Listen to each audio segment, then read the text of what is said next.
यह वीडियो सिर्फ एजुकेशन और जागरूकता के उद्देश्य से बनाया गया है। आपको अपना बजट वाइज एसआईपी में निवेश करना है, चाहे वो 500 रुपए प्रतिमाह की एसआईपी हो, 800 रुपए की एसआईपी, 1000 रुपए की एसआईपी या फिर 1200 रुपए की एसआईपी। तो अलग अलग बजट पर आपका अनुमानित रिटर्न क्या हो सकता है? आज के इस वीडियो में इसी के बारे में विस्तार से चर्चा करेंगे।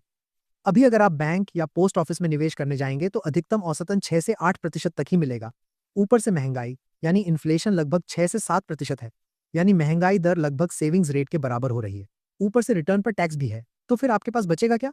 इसीलिए म्यूचुअल फंड में निवेश करना एक विकल्प बन जाता है, ताकि महंगाई को भी मात दी जा सके और पैसा बढ़ाने का एक अवसर भी मिल सके।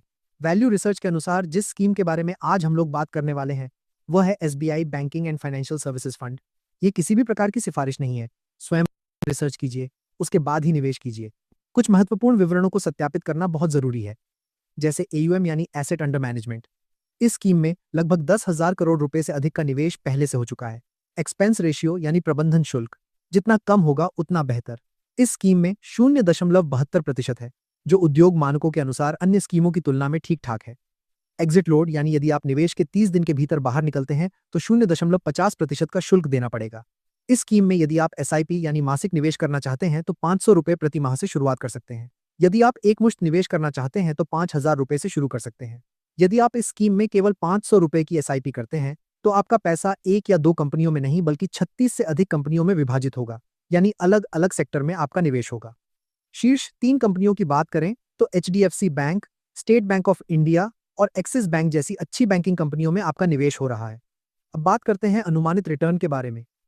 देखिए, भविष्य में रिटर्न क्या होगा ये किसी को नहीं पता।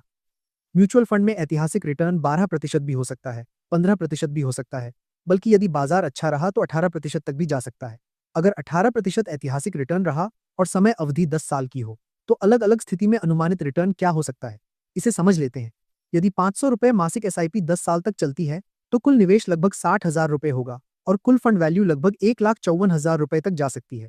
यदि 800 रुपए मासिक एसआईपी 10 साल तक चलती है तो कुल निवेश लगभग 96,000 रुपए होगा और कुल फंड वैल्यू लगभग 2,40,000 रुपए तक जा सकती है। यदि 1,000 रुपए मासिक एसआईपी 10 साल तक चलती है तो कुल निवेश लगभग 1,20,000 रुपए होगा और कुल फंड वैल्यू लगभग 3,09,000 रुपए तक जा सकती है। यदि 1,200 रुपए मासिक एसआईपी 10 साल तक चलती है तो कुल निवेश लगभग 1,44,000 रुपए होगा और कुल फंड वैल्यू लगभग 3,70,000 रुपए तक जा सकती है। यदि 1,500 रुपए मासिक एसआईपी 10 साल तक चलती है तो कुल निवेश लगभग 1,80,000 रुपए होगा और कुल फंड वैल्यू लगभग 4,60,000 रुपए तक जा सकती है। यदि 2,000 रुपए मासिक एसआईपी 10 साल तक चलती है तो कुल निवेश लगभग 2,40,000 रुपए होगा और कुल फंड वैल्यू लगभग 6,18,000 रुपए तक जा सकती है। अब वही 18% ऐतिहासिक रिटर्न रहे लेकिन समय अवधि 10 साल की जगह 20 साल हो जाए तो अनुमानित रिटर्न क्या हो सकता है, इसे भी देख लेते हैं। यदि 500 रुपए मासिक एसआईपी 20 साल तक चलती है तो कुल निवेश लगभग 1,20,000 रुपए होगा और कुल फंड वैल्यू लगभग 9,60,000 रुपए तक जा सकती है। यदि 1,000 रुपए मासिक एसआईपी 20 साल तक चलती है तो कुल निवेश लगभग 2,40,000 रुपए होगा और कुल फंड वैल्यू लगभग 19 लाख रुपए तक जा सकती है।